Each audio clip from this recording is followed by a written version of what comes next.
listeners, welcome to the Lone Screenplay Nominee Podcast, where we talk about films that were solely nominated for an Oscar in the writing categories. I'm your host, Matthew Anderson, and today we have a very special guest here on the show who happens to be not only a filmmaker in his own right, a film critic, but also is the chair of the Film and Moving Image Department at Stevenson University, Professor Christopher Reed. Welcome to the show, Professor. How are you doing today? Thank you so much for having me on the show, Matt. It's a privilege, and it's great to hear your voice and see you. Since I get to see you, even if listeners don't. Yeah. And I'm excited. I'm excited to talk about the film we're going to talk about today. And how are you doing? I'm doing well. It's been a while actually since we had any sort of face-to-face contact of any kind, because I think we only had like a couple texts scattered through since I graduated from Stevenson in 2022. And you wrote one review for one of my sites, Yes. because you mentioned I'm a film critic, and I'm the editor of Film Festival Today and lead film critic at Hammer to Nail, and you were kind enough to lend your skills to the writing of one review for Film Festival Today. Yes, I believe it was for Hallelujah, a Leonard Cohen story. It was a biopic, not a biopic, but it was a documentary on his life, on the song itself, Hallelujah, and its various versions of it. If you haven't got a chance, check it out. It's on the site. I'll put a link to it down below in the description in case you haven't read the review. Yeah, no, that was a great opportunity. I was glad to have done it. I only wish that I had more time on my hands to do it, but if that's the only time in my life I ever get to do it, I'm grateful I did it at least the one time. But who knows? Maybe the door might open back up down the road. It's just right now it's a bit impossible for me to come back and do something like that again, especially with work, and I only have a certain amount of days, and I'm half of the days I have off, I'm using it for podcast related stuff, whether it's recruiting guests, writing up information for the review for the movies we're about to cover, and watch the movie itself. So but yeah, like I said, thanks again for having me on for that opportunity. I wanted to, I'll still ask this anyways, even though you've kind of answered one of my questions already, Chris. Do you mind if I call you Chris, or do you want okay. You may call me His Highness, Your Royal Highness, Your Royal Highness, the Lord Almighty. No, Chris is fine, of course. Okay, all right. Only because it's like whenever I even though I'm still not at school, I always still refer to you by Professor Reed, and it's like, wait, should I? It's the same thing I had with Ernst when he was on the show for Crocodile Dundee. But anyway, so even though you've already answered one of my questions, I'll still ask again in case there's anything else you'd like to add to it. I've always asked questions to my guests. And the first one was, would you care to explain to our audience what exactly it is you do for a living, or is there anything more you'd like to add to that? So, as you mentioned, I'm chair of the Department of Film and Moving Image at Stevenson University. It's a position I've held as chair, amazingly, since I'm laughing, since 2011. I don't quite know how that's happened. And then I've been at Stevenson since 2006, back when it was still known as Villa Julie College. Now, that's not unusual. Plenty of people spend their whole lives working for one place. But when I came to Stevenson, I had been the kind of person who worked someplace for 2-3 years, and then went to a new job for various reasons, mostly because I was restless and wanted to do other things. So I did not expect, when I moved to Baltimore from New York City, that I would be sitting here 18 years later, having worked at Stevenson, then Villa Julie College, for 18 years. So it's quite something. And so, yeah, that's what I do. I'm trained as a filmmaker. I haven't been that active as a filmmaker since the early teens of this century, because this opportunity came my way to start being a film critic, first on local radio, local NPR affiliate in Baltimore for 3 years.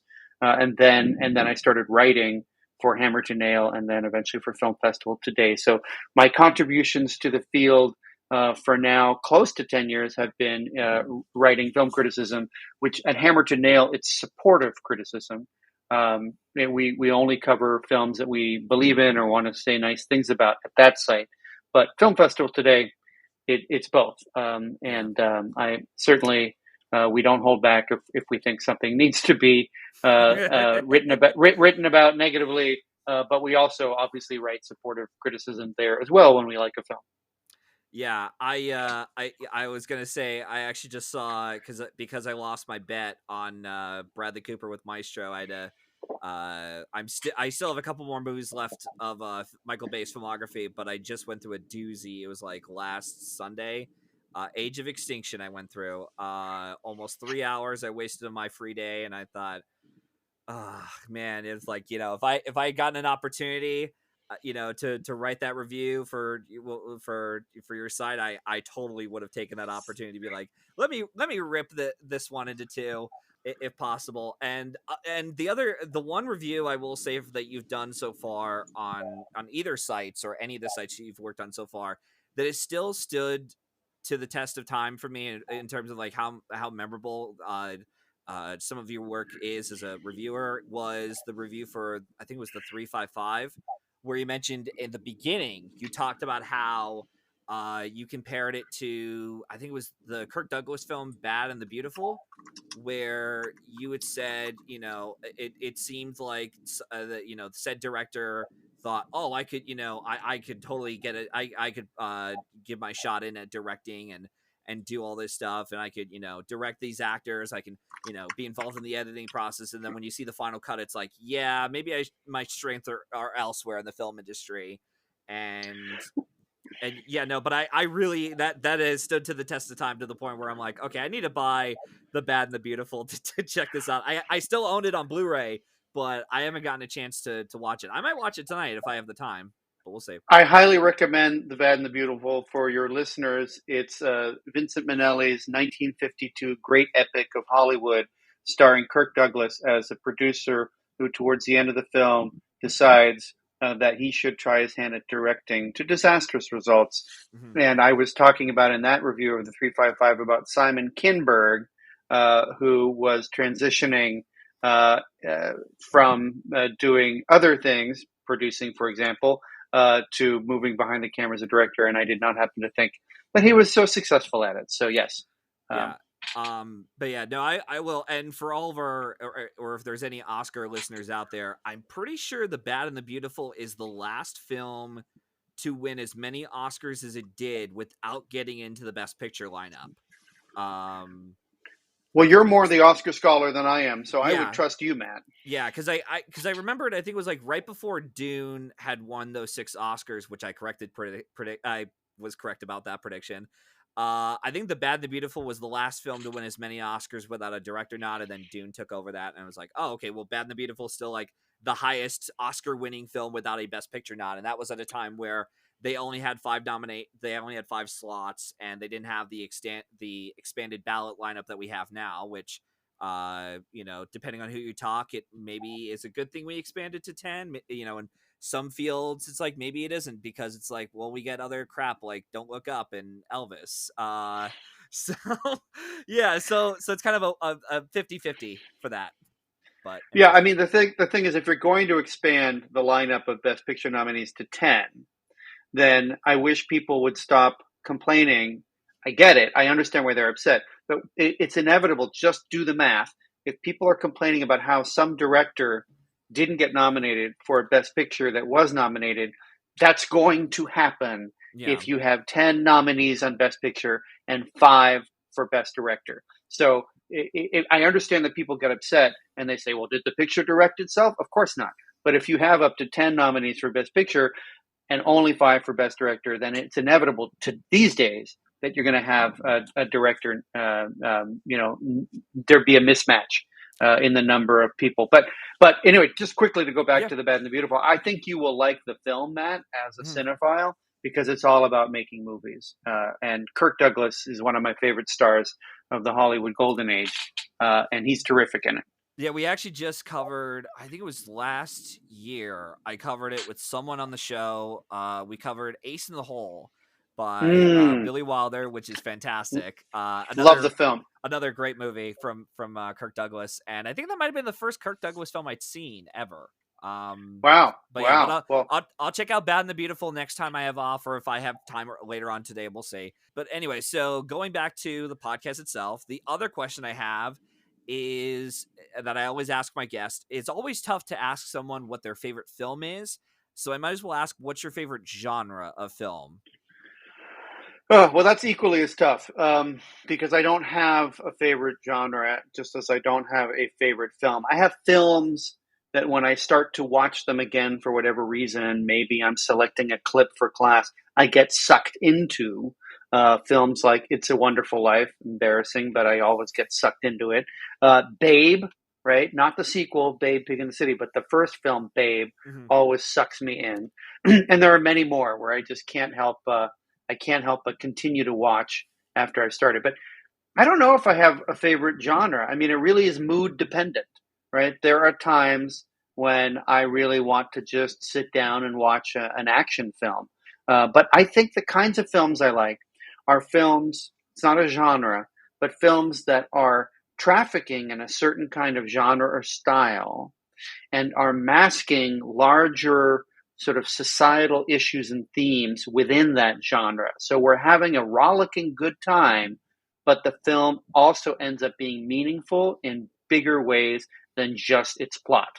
Those are probably my favorite kinds of films, right? Sit back, having just been blown away, and then I'm also like, wow, this made me think about this. And if you're going to ask me to name a film right now that falls into that, I'm going to suddenly have amnesia because I wasn't prepared to come up with that particular as I started rambling as to the kinds of films I like. But oh, here's one. Yeah, Captain America: Winter Soldier. Yeah. I know these days, Marvel films are spiraling downwards. But there's a film that I was totally engrossed by, and it has a lot to say about the world we live in and data mining and things like that. So, that would be a great example of a kind of film that I walk away from having just been wonderfully entertained, and yet it made me think a lot. Um, Yeah, that's a movie for me. I'll be quick with this, and then we can get right on to the movie at hand. But I remember Winter Soldier. That was the movie that actually got me back into the MCU because there was a little bit of like a stall after the first Avengers film where I was like, yeah, I'm not really caring about these movies, and what's the point? Where's it all going? It just made me question. Now you built this whole universe. What do you have up your sleeve? And then I saw Winter Soldier and thought, oh, okay. So this is where we're kind of going with the universe, somewhat, or at least trying to make it more character built. And as you said, it does have themes and ideas in it that is discussing, but it's also there as a summer popcorn flick, so to speak, but done really well. It's yeah, and then as you said, yeah, nowadays it's like the MCU. It's like we're really given a good one, and I don't know about you, Chris, but I have very low expectations for Deadpool and Wolverine. Even though I like the first two films, I'm not really that enthused about who's behind the camera, but maybe I'll be proven wrong. We'll see. Absolutely. And, just to finish up, Barbie last summer, even though I felt like the main problem with the film was that it wore its message too obviously on its sleeve, it made subtext text instead of allowing the audience to to work a little harder to figure Mhm. out what it was about. That was my main complaint with Barbie. But that's a great example of a film with a strong social message that's also, for most viewers, a really fun film, right? Like just entertaining, great. So, those kinds of films, whether they always work for me or not, are often the kinds of films I gravitate towards. RoboCop from the 80s, Paul Verhoeven, films like that I really appreciate. But anyway, Not the back to this. remake. Yeah, not the remake. Back to the regularly scheduled programming. So, yeah. So, like I said, thanks again for being on the show, and we'll jump right into our discussion for Bicycle Thieves, which was released in 1948 internationally, and then came here into the United States in 1949, I believe, in New York City. This won't be a beat by beat bulletin presentation like you hear on other channels, but we will be discussing major spoilers for our chat. If you haven't seen the film yet and want to hear our full thoughts on it, watch the film and then come back to hear us talk about it. As of this recording, last time I checked, it was on Max or HBO Max, whatever the hell it's called now. So it's on there. It's also, I don't know if it's on the Criterion channel, but I know you can get it on Criterion Disc right now since it's been out since like 2006, 2007. It's possible. I mean, yes, it would be. I have the Criterion Blu-ray, so I mean, I don't Okay. know. I'm not a Criterion channel subscriber, but Okay. I would imagine that it would be at some point there. But it's a great. I mean, I love the Criterion Blu-rays. I get them when I can, Me too. and yeah. But I'm sure there are many ways. That's great that people can watch it on HBO Max, and people should. It's also Yes. available on Prime Video for Oh, rental. nice. Okay, awesome. All right, perfect. All right, so before I get into our discussion of the film itself, as always, I give as whatever I'm able to find in terms of production notes on each film that we cover. So I'll do that again for this one. After filmmaker, and for the record, I apologize if I butcher any of these pronunciations, viewers and listeners. So here we go, but I'll do my best. So here we go. After filmmaker Vittorio De Sica made Shoeshine, he was unable to get financing from any major studio for this film, and ended up financing it himself from his friends. For the story, he wanted to create a film that portrayed the poverty and unemployment of post-war Italy, and co-wrote it with Caesar Zavantini and others by adapting the 1946 novel from Linguini Bartolini. Vittorio also wanted to follow the percepts of Italian neorealism by shooting it on locations only and hiring untrained actors, including the main lead, who was a factory worker. As they were filming this film, Bicycle Thieves, the director noticed the 8-year-old boy Enzo Steliola on the street helping his father sell flowers, and cast the boy as the lead son. As far as the legacy goes of this film, filmmaker Akira Kurosawa cited as one of his favorite films of all time, and even the great Martin Scorsese even recommends the film in his foreign film list as well.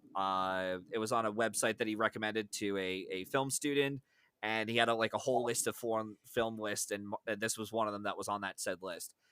Even Robert Altman's 1992 film, The Player, pays tribute to the film as it plays in one of the LA's retro theaters, as Griffin Mill, who's an executive, tracks down David Kahane to said screening, and he believes that David was the one who sent him all of these it was like blackmail threatening letters to him, and he feels that, and he thinks that David is the one, so to speak, that's threatening him. So that's, yeah, and that's in The Player. Outside of its lone writing nomination it got at the Oscars, the film did receive an honorary award voted by Academy Board of Governors as the most outstanding foreign language film released in the United States in 1949, and its director Vittorio De Sica accepted the honor on the film's country's behalf. It wasn't until the 29th Academy Awards where they decided to create its own category with actual nominees competing for the Oscar, and called it the Best Foreign Language Film category, and then changed its name to Best International Feature Film for the 92nd Academy Awards when Parasite won. Up to that point, for any of our listeners being like, well, wait, why did they, what did they do up to that point before they made it an official category? What they did up to that point was, even including this one, was they just from what I understand of it, they chose one international film each year, and collectively they just said, here's our honorary, I think they treated like an honorary Oscar, like here's your honorary prize, and enjoy your night, and that was about it. Whereas now it's a competitive category, which is nice, and it's great that we have that as a category in of itself, much as because it is sort of an art form, much as the way of we see these technical awards like editing, visual effects, sound. So yeah. And as far as the Bicycle Thieves itself, it also won the BAFTA Prize for Best Picture, the Golden Globe for Foreign Film, and got both picture and director mentions at the National Board of Review, while also receiving a spot in the top 10 films of 1949. And as far as what the logline is, Bicycle Thieves, in a post-war Italy, a working man, Antonio Ricci, has his bike stolen, which endangers his efforts to work, and sets out to find it with his son. So they're essentially traveling along through this city in, I think it was a nearly 90-minute film, attempting to find this bike that was stolen from him while he was working on a job setting up posters all along the wall. It was like Rita Hayworth, I believe it was one of them. So, yeah, so that's pretty much that. Before I get into my thoughts on the film, I wanted to ask Chris. So when I asked you to come onto the show, you gave me a list of films. This was one of them. To go through of like what one we could cover for your episode. And I wanted to ask, why was it that this stood out to you of the list that I gave you, so to speak? Well, first of all, Matt, you just covered everything about the film, so I don't think we need to keep talking. Thank you so much. It's been great Okay. being All a right. guest. Yeah, great. Um, so, yeah, this I just want to quickly say something about the Rita Hayworth poster. So that's actually the same poster that in the Shawshank Redemption, the the main character Andy Dufresne asks Red to give him to put up so that he can, plot spoiler, do something with the wall Yeah. behind the poster. Yeah, it's the same poster. I mean, so it's nice. It's nice to have that sort of knowledge. I love how the past informs the present always.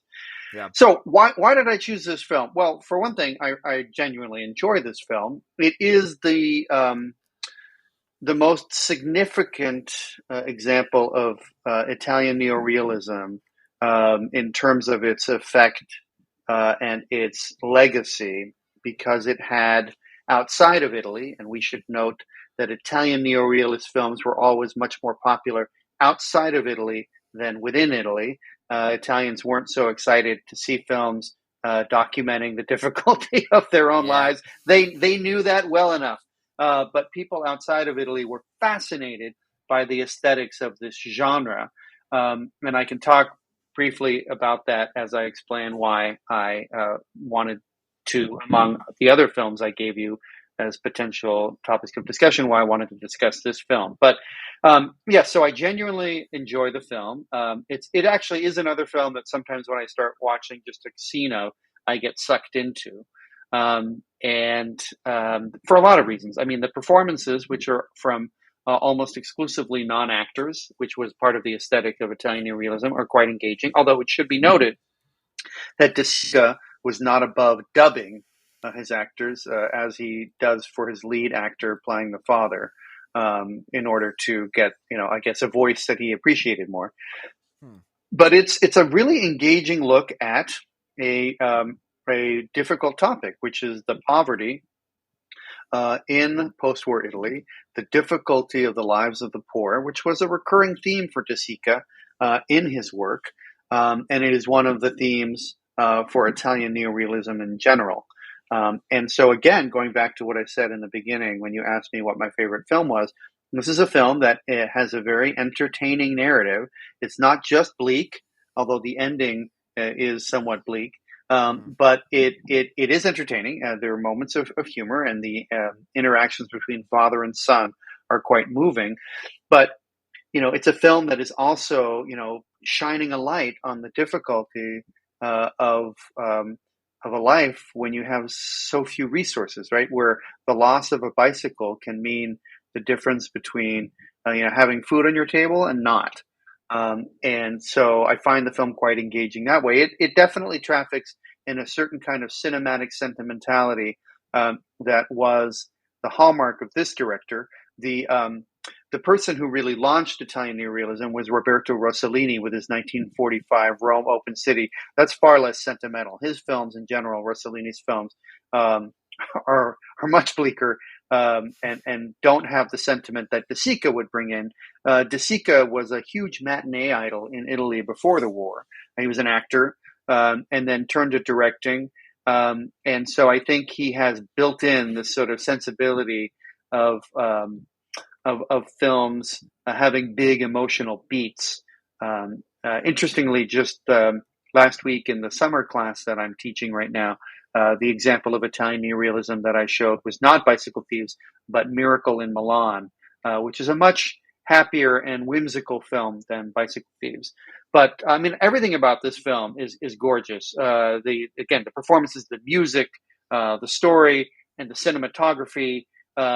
It was a type of Italian neorealist film that by this point, 1948, is no longer being shot in the streets because they necessarily have to be on a limited budget. De Sica, yes, he's not getting the funding that you mentioned, but he is able to cobble together enough money that there's a pretty big crew and a lot of extras. And so it's an aesthetic choice in this movie to go into the streets rather than just because there are no studios. which is why Rossellini originally shot on the streets. And so it's a fairly high production value for an Italian neorealist film, and it shows in the images, which are beautifully photographed.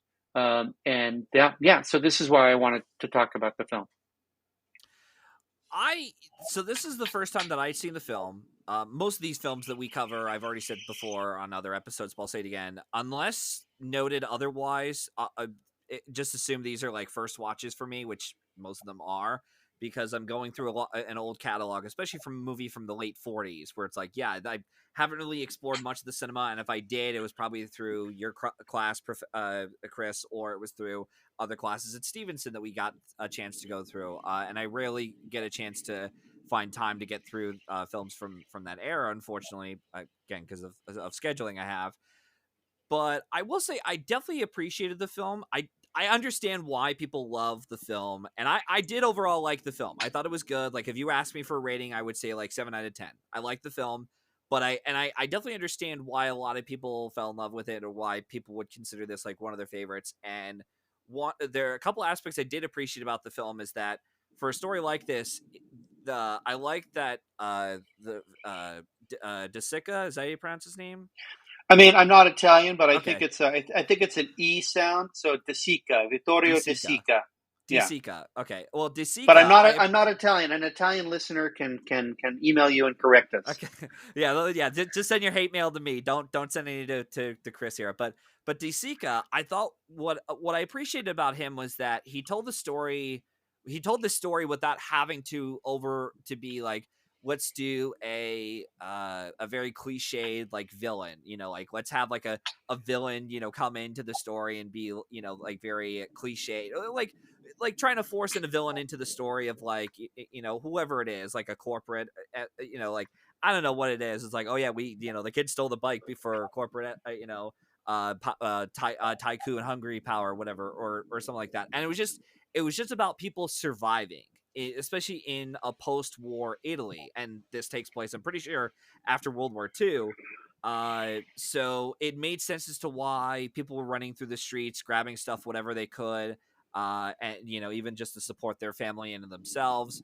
And even I loved how the film quickly established this world just by the way that they had the guy handing out all these jobs of like, I need a poster boy, I need whatever the jobs are.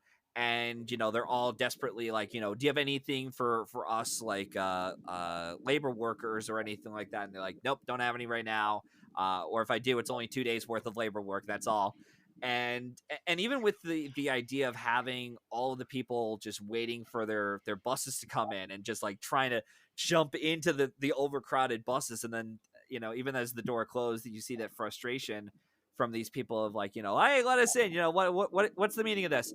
And then they got to wait for like another 20 minutes or another hour for a bus to come by. And I appreciated all the world building in of itself, and it made the world feel tangible, and it made it feel realistic enough to where you buy the frustrations of our character is Antonio, especially, and why when he lashes out at his son, it's because of all this built up frustration he's had over the last day or so, that builds up to that moment where he slaps his kid, and then he realizes, oh wait, I shouldn't have lashed out to my son, and then tries apologizing to him profusely.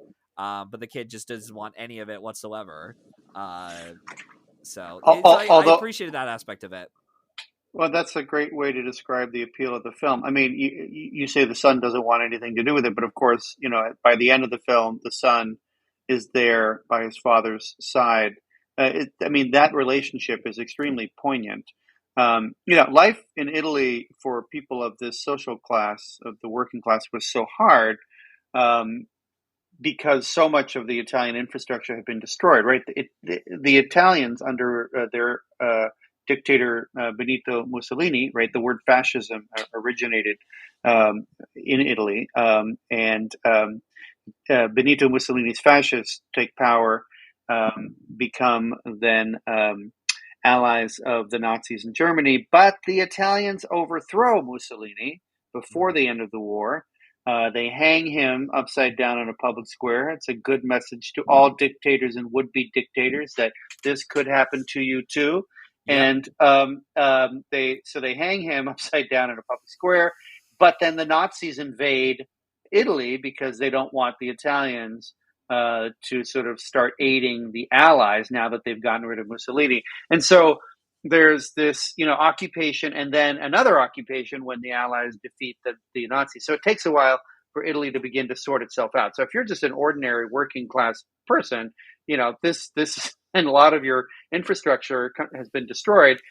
This is going to make life hard. And yeah, I mean, the reason why he needs the bicycle is because he needs to be able to move relatively quickly from wall to wall to put up these posters of Rita Hayworth, and it's no accident that it's a poster of Rita Hayworth, sort of speaking to sort of cinematic dreams of another life.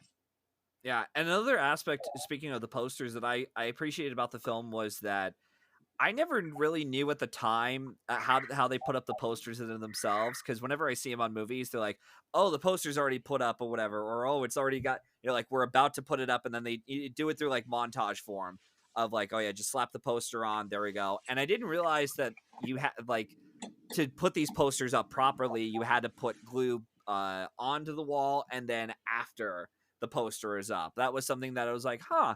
I appreciated the filmmaker for taking the time to show the details of like what goes into a job like this. And again, it's just like, oh, okay, well, something simple like this, and he gets like however much money he gets, including overtime, he gets a family allowance. It's like, wow, okay, that seems pretty cool. But then, yeah, you realize it's like, oh yeah, he's got to put these posters up while watching the bike and making sure that no one takes it, because if he loses that bike, he's out of a job. And it's the irony of it is that it starts off hopeful and full of life for the character, because they sold all their sheets, and just so that they can get their bike back from the shop that it's being repaired at. And then by the end of the film, it's just, as it progresses, it just keeps getting worse and worse for the character. And yeah, so I like that. I respected that aspect, a lot of it. And yeah, and the relationship between, as you said, the father and the son, it's quite endearing, and you do care about these characters. And I you know it's for a movie like this, it's kind of hard for a director to direct untrained actors, or at least ones that aren't familiar with this kind of setting. Although some of these experiences, although if these actors have gone through similar experiences like this, it does work to their advantage. With the case of like the guy working here, the main lead, Antonio Ricci, the actor of that guy, was a factory worker before he started making the film. And even with the boy, helping out his father sell flowers, Enzo, I think the actor's name was. It's nice to see that they were able to. The director was able to see like, oh, there's actually something there in these two different, people that I can get out of their performances. And that's something that really impressed me a lot. Like I said, is that a lot of these actors are untrained. That none of them are like thespian actor, professional thespian actors, or someone from the Hollywood land, like Kirk Douglas or Marlon Brando or someone. But it's like they haven't had any acting experience, and yet they give really solid performances, and you buy them in these characters. And even when the boy cries at the end of the film for his father, not wanting to see him go to jail, it really, like, he has such believability to him that it makes you feel like, oh well, I wonder if he actually did cry, or if it was like like something he was able to create. But I also forgot, wasn't this around the time when child labor laws weren't as strict as they are now? Well, certainly. I mean, I don't know that aspect of the production history of Bicycle Thieves, so I can't speak to Okay. how they were treating the boy on set. But yes, it's a different time. It's a different country. Yeah. I would imagine that there are different restrictions. Although I would also say that De Sica is probably a fairly sensitive director to the needs of children. If you've seen his previous film, Shoeshine, from 2 years earlier, that is about the plight of children, specifically in post-war Italy. Children who have no way of surviving, but to the reason it's called shoeshine because they're giving shoeshines to mostly American servicemen in Italy, and then children are being imprisoned right, and thrown into pretty harsh conditions to Oh, get them off the jeez. street. So I'm just saying that I don't know what the actor Enzo Staiola went through to portray Bruno per se, but I would hope that De Sica would be consistent with his beliefs and treat him with some respect. But he's also, De Sica's an actor, right? He's trained as an actor, so Yep. we have to assume, and this is not his first film working with non-actors. We have to assume he was a very charismatic man too. That he was able to find a way to communicate with these folks to get them to be as natural as possible, because that's what's happening in this film, right? He's not asking them to do grand gestures, No. although there's if you're somebody from an Anglo-Saxon culture, there's something sort of perhaps naturally a little more dramatic in the Italian language and way of expressing itself. And I say this as somebody who's half French, and the French are fairly animated as well in terms of how they speak. So he's not asking them to do anything other than really be themselves. Hmm. The Anglo-Saxon side of my family always thought the French side of my family was way too dramatic. So, but I'm really curious. I want to know what that original voice of the actor playing Ricci sounded like. That I'm just curious. I would love. I mean, there's no record of it, but I would love to know, at least that I know of, sort of what why De Sica wanted to replace his voice. Some later directors actually criticized De Sica for doing that, saying like goes against the spirit of neorealism. You know, Yeah. um, but it would be interesting to hear what that factory worker who does such a great job portraying this character, what his voice actually sounded like that made De Sica want to dub him. And I'm looking through here. Lamberto Mangiorani. I think I butchered that name. This was You got to apparently work. his. You got to Yeah, go work ahead. on your Italian, Matt. Come on. Yeah, no, I will. I will. I promise. Down the road. Um, apparently, yeah, this was his first acting credit he had ever done, and he worked all the way up until 1970s, and then he died in April 22nd, 1983, in Rome. Yeah, so we could probably seek out some of his other films. I'm looking at some of his credits here. I've never seen him in anything else myself, and we could probably hear his natural voice. Yeah. But I want those original sound tapes. Although, of course, they didn't. I mean, Italian cinema always post dubbed after the war because it just became an aesthetic of Italian cinema beyond Italian neorealist cinema. So I don't even know if there are tapes of his voice speaking, if they recorded some kind of guide track on set, or if they just did it all post dubbing. I mean, but it became part of the reason was because the Roman studio Cinecittà is underneath the flight plan of planes going into Rome, and so it's a lot of sound interference. But if you're also filming in the streets, the audio may not be so great. Yeah. You gotta, especially those voices when they're trying to talk really loudly. It's like sometimes you gotta, go to the ADR booth room and redub and respeak those lines. But Italian cinema into the 50s and 60s, way beyond Italian neorealism, it's all post dub, whether you're looking at Fellini, Antonioni, or the spaghetti westerns of Sergio Leone. But then again, with Sergio Leone, he has an international cast. So whatever language Yes. it's being released in, they're going to dub everybody into that language, even though they might be speaking different languages on set. Yeah. Oh yeah, definitely. There were a couple other notes I did want to bring up in terms of the while watching it. I was like, wow, I gotta say that's kind of ballsy that they did some of the stuff here. One of them in particular was at the very end of the film when the boy and the father and the son, they're both crossing the street, and the boy almost gets hit by two cars. And I was like, yeah, I'm shocked they actually allowed that in the movie, let alone filmed it. I don't even know if that was even planned or not, or if it was just like just like another, I don't know, like another Midnight Cowboy scenario where it's like the car's just randomly thrown by. Well, I think we have to remember that this film did have a large crew and a lot, and it had the money for extras. So it's different than some earlier Italian neorealist films. And so my guess would be that everything we're seeing is actually tightly controlled, um, Hopefully, and that De Sica is managing a set by whatever safety standards they had back in Italy in '48.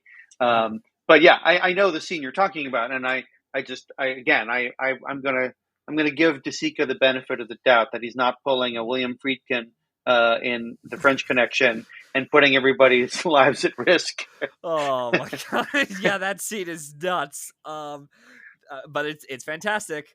The other thing I did want to bring up, which I was stunned that they did this stunt to begin with without any kind of wire work, because I couldn't see any wires on this.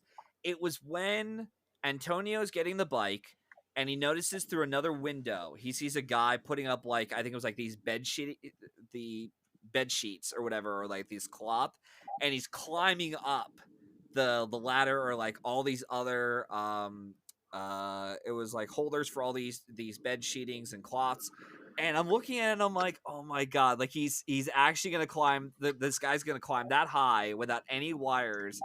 And I was stunned by that. It's like something that simple nowadays would just be done with either through wire work, or just be like, let's just make it look like he's climbing that high through whatever means necessary. But I was impressed by that they, a stunt that simple, it's like pretty well done for what it is, even if it isn't, if it is a controlled stunt. Yeah, I don't even think that they would have thought that that's a stunt. You're talking about a scene at about 8.5 minutes into the film when Yeah, it's like right at the they're beginning. they're turning in the sheets that Antonio's wife has carefully laundered so that they can get money to buy back the bike that they put in the pawn shop. And the Yeah. guy climbs and puts it away. Yeah, I'm going to go out on a limb without having read extensively about this particular scene in the film, that nobody making the film would necessarily think of this as a complicated stunt, and that working with non-actors, this is probably somebody who just did this routinely in that Yeah. space. But I could be wrong. But this is my take on that.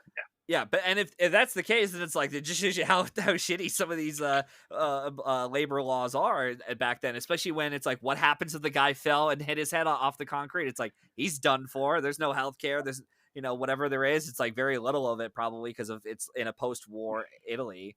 Uh, He but should be lucky to have it. He should feel lucky to have a job, Matt. I Um, know, yeah, and yeah, yeah. if he falls, he'll land on those sheets. Yeah, I don't think I saw any sheets on the bottom. I know there were some on in the little air, the cupboards or whatever. But anyways, I'm um, looking at the scene right now. I see. You're right. He probably would hurt himself badly. yeah, um, Not yeah, and then the other the one scene I did actually really like a lot, and it was a line that I thought, I didn't really think of it that way, was when the boy and the father and the son, they're both at a like pasta restaurant or whatever, and they're both drinking wine, and the father says to the son, "There's a cure for everything except death." And I thought, I didn't really think of it that way. I mean, I kind of did, but I didn't really like think of it as that way, like the way that Antonio sees the world and of itself. It's like there's a cure for anything except death, and it's one of the few moments where they both have a really fun father son moment, even if it is a bit reckless. The fact that he's giving his son wine, which is, but again, that that. it's at the times. Yeah, I mean, you're thinking like a modern American. Like there's, yeah, that's. Yeah.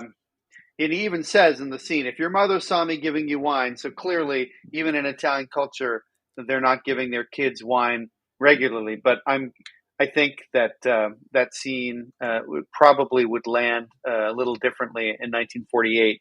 Um, but I'm not saying that we should give our kids wine. No, Um, no, but and yeah, we're not endorsing that, guys. although again, I am half French, and I know that in French culture, it's certainly. I spent a lot of time in France as a kid.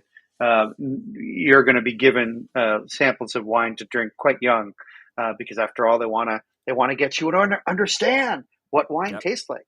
But I Yeah. do like that. I do like that scene for the reasons that you mentioned. It's very sweet. It is reckless because the father is spending money that he doesn't have, Mhm. but he feels bad because of the problems because of having hit his kid, and he wants to sort of make this day about more than just the trauma of looking for the bike. But in that scene, they look over and they see a family of some means, and a boy of some means, and there's that nice contrast between this working class father and son, and this wealthy family and their son. Yeah, and he even points out to the kid that, like, this is why this bike means so much to me, is so that way you can get all this money that comes into the family, you get a family allowance and such. Like, that's how much this bike means to me, so that way you could be just like them, being able to wine and dine whenever you please. Right. Uh, so I thought that yeah. So like I said, I respected that a lot, and yeah, like I said, if you, yeah, unless you have any other thoughts you have on the movie, we'll just get into our final thoughts and then just the little awards conversation. It, in general, I'm impressed in the film with just how De Sica manages his large crowds of extras, and in scenes like when the bike is first stolen and he follows, he runs after the thief, like all those big, large set pieces. I'm just impressed with how he handles them, and yeah, he was a good director. Yeah, no, seriously, yeah. Even though this is the first film I've seen of him as a director, he did a really solid job capturing those landscapes. Even if there was like one rear projector shot, but it was like it was like it was something that even everyone back then was doing, like rear projection when like they're taking a ride with the car to, I think it was like to find the bike, and that was the only time in the movie where I saw like any kind of rear projection in the movie. I can't remember how far it was into it, but overall, yeah, I enjoyed the film. I like it. I admire it more, and I definitely understand why a lot of people would hold this into such high regard, for sure. And yeah, just a good movie. If you haven't seen Bicycle Thieves, and you have I think it's yeah, it's like an hour and 29 minutes. It's a nice fun sit. Well, the ending's pretty dour as it is, especially with the fact that they don't get the bike and they have to go home empty-handed.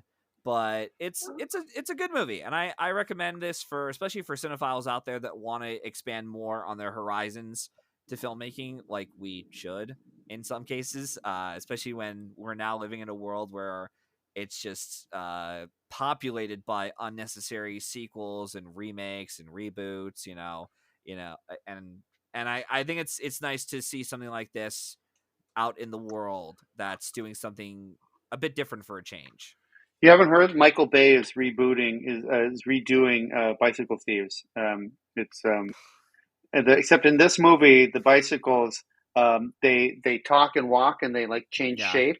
He was inspired by the Transformers, so it's going to be pretty cool. and Bicycle Thieves 2024. yeah, and they'll make sure to make those Italians really stereotypical, like even more offensive than whatever this was. Anyways, Well, I don't. I so mean, this. I wouldn't say that this was offensive. no, This was Italian. This is Italians making films about Italians. yeah, Um, I'm just saying, like, for those Italians back then who were criticizing this film, it's like, you thought that was bad. Wait till Michael Bay gets a hold of this project and makes fun of you guys. right.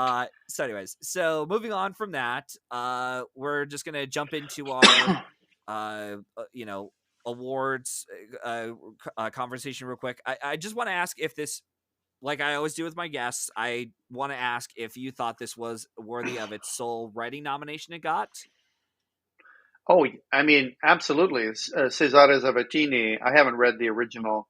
Actually, no, that's not true. I have read the original source text, but it was a Okay. number of years ago, and it's very different. So I think that the adaptation is a strong one. I think that the story, the film, is very engaging. So yes, I think it deserves it. Yeah, I would say so too. I'm glad it got nominated for for the I think it was adapted screenplay category. And I'm looking through to see. Okay, so they did have a cinematography black and white. Yeah, so yeah, that would have been another cool nomination if they got it in for. Although I haven't Or really. music, or music. Yeah, although I know that the Academy can be very stingy on, like, oh, we're not going to allow I don't know if there was any pre-recorded music for this already, or prerequisite music or whatnot, but I know that sometimes they're like yeah, we'll allow this time John Williams, but this other guy, nah, we don't like experimental stuff like the Zone of Interest music. It's like, nah, let's go for the Indiana Jones stuff, And I'm like, okay. But yeah, no, yeah, score would have been nice. And yeah, I'm looking through the adapted screenplay lineup real quick.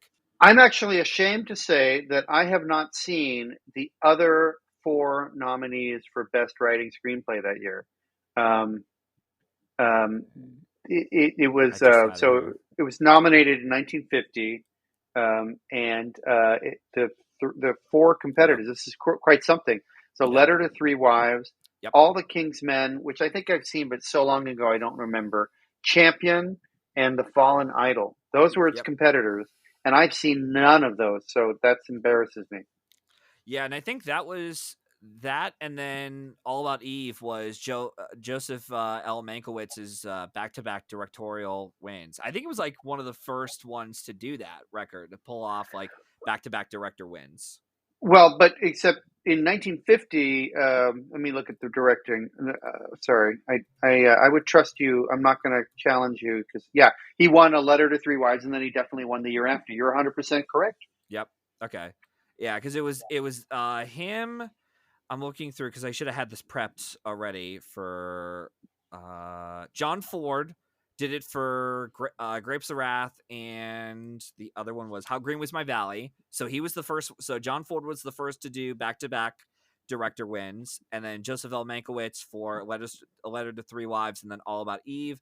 And then Alejandro Gonzalez Iñárritu did for Birdman and The Revenant. Uh, Outside of those three, no one else has done back-to-back director wins, and it's nuts. The field is wide open for you, Matt. Go for it. Well, I mean, have you seen the last like 5 to 10 years worth of directors they've given out to like non-American directors? You know, like Chris Nolan and So Chloe Zhao, Bong Joon it, Ho. it's overdue, Matt. Just put your hat in. Go ahead, Yeah, make your two features and win back to back. yeah. So what you're saying is, let a white American director direct next, or win that Uh, Oscar well, next. I mean, it's hardly an underrepresented group Yeah, historically. yeah. So it's not as if there haven't been many white American male directors who won the best directing Oscar. But and certainly Christopher Nolan just happens to be British, but is of course a white male director. Um, Yeah. and a lot of people were super excited because he has a really big fan base. Um, Oh but yeah. also people were disappointed, and I think whatever my thoughts on Barbie's screenplay, I think a lot of people were upset because, and I support this because of the worldwide global phenomenon that was Barbie. It was strange to see Greta Gerwig not nominated. For director. Yeah, for director. Yeah.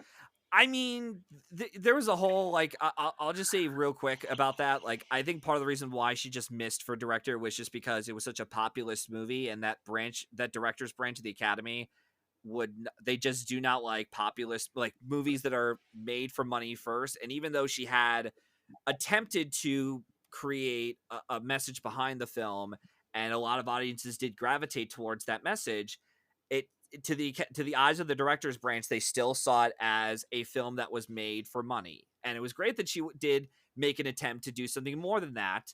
But yeah, just the director's branch is just always going to be stingy, even if they get into picture. And Um, I think they have conservative taste. I think it's a branch with an older and less diverse membership. And yep. so over time, um, we may see different choices. But yeah, I mean the winners for best director in the last decade have certainly been more diverse than in the past, and most of the Mhm. films for which they've won have been films that I've really liked. So no Yeah. arguments there. Yeah, no arguments there. And then yeah, it's but yeah, no. Going back to the writing screenplay category you rattled off. I am interested in seeing All the King's Men because I haven't seen the original. And as much as I really like Steven Zalian and like some of the cast for that remake they did, I'm not seeing the remake because it didn't really look or sound that appealing to be like, oh, let's remake a Best Picture winner. And it's like, what's the point? Like, I can understand if you're trying to rectify a past Best Picture nominee, but a Best Picture, like rebooting a Best Picture winner, tends to usually fail. Like, All the King's Men is one. The only one I could think of that worked for me at least was West Side Story. I really surprisingly like that Spielberg version a lot, and I did not expect that at all. Especially after I told, I think I mentioned it to you, Chris, and a couple other people at school. There, I was just like, I'm not looking forward to this West Side Story remake. And yet, when I came out of it, I'm like, I actually enjoyed it, and I did not Yeah, expect it at all. yeah, that was a So, pretty decent. That was a pretty decent remake, all things said. And I yeah. thought it did some things very well. Yeah. But yeah, other than that, yeah, that's pretty much, yeah. So, I already mentioned cinematography, and for mentions for Bicycle Thieves. I'm glad I got the adapted screenplay nod, and I'm curious to see more of this filmmaker's work for Bicycle Thieves. He won the Oscar in 1972 for The Garden of the Finzi Continis for Best Foreign Language Film, and I recommend that. It's about Okay. the plight. It's about the plight of this family of this wealthy family that happens to be Jewish during Mussolini's rise to power. Ah, I see. Gotcha. All right, yeah, I'll check it out down the road. And yeah, and I'm pretty sure I'll just be real brief in this, brief with this, and then we can move on to our conclusion for the show. If you ever get a chance, I'm pretty sure a buddy of mine who's actually starting to do a short film or a film right now. Juan Carlos Ollano, he's from the Philippines. He might have covered that movie on his show called the 1 Inch Barrier podcast, and he covers all these international, foreign language films that were nominated and won the Academy Award for at the Oscars. And yeah, it's a pretty cool podcast. He's already done a bunch of episodes. He might have even done the Zone of Interest episode already as well. But yeah, so he has some interesting thoughts. And I was already on there twice already for both War and Peace and The Salesman. I was on, Excellent, and excellent. yeah, those are also good movies. But anyways, yeah. So we're just rambling on a bit right now. But anyway, so we're gonna wrap this up. Once again, Chris, I'd like to thank you for dedicating your time to be here on the show. And before we sign off, is there anything you'd like to plug in, or where our listeners can follow you along? So, absolutely. Again, I am the editor of Film Festival Today, and I am lead critic at Hammer to Nail. So just Google Hammer to Nail. That's two as in TO, not the number two. HammerToNail.com. It's a website that was co-founded by famed film producer Ted Hope, among others. That's devoted to coverage of independent film. And Film Festival Today covers all kinds of films. So you can find all my writing and those of the people who also write alongside me at those two websites, Hammer to Nail and Film Festival Today. Nice. Yes. And yeah, I would highly recommend you check out some of Chris's work.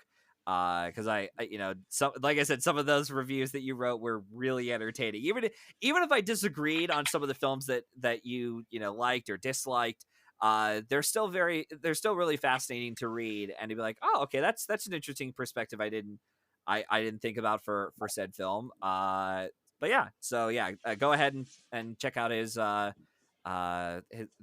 check out those sites, and I'll make sure to put in the description the links to those as well. As for me, you can follow me and the show through Linktree under at Matthew995, where you can follow along on all my social media accounts such as Twitter and Letterboxd.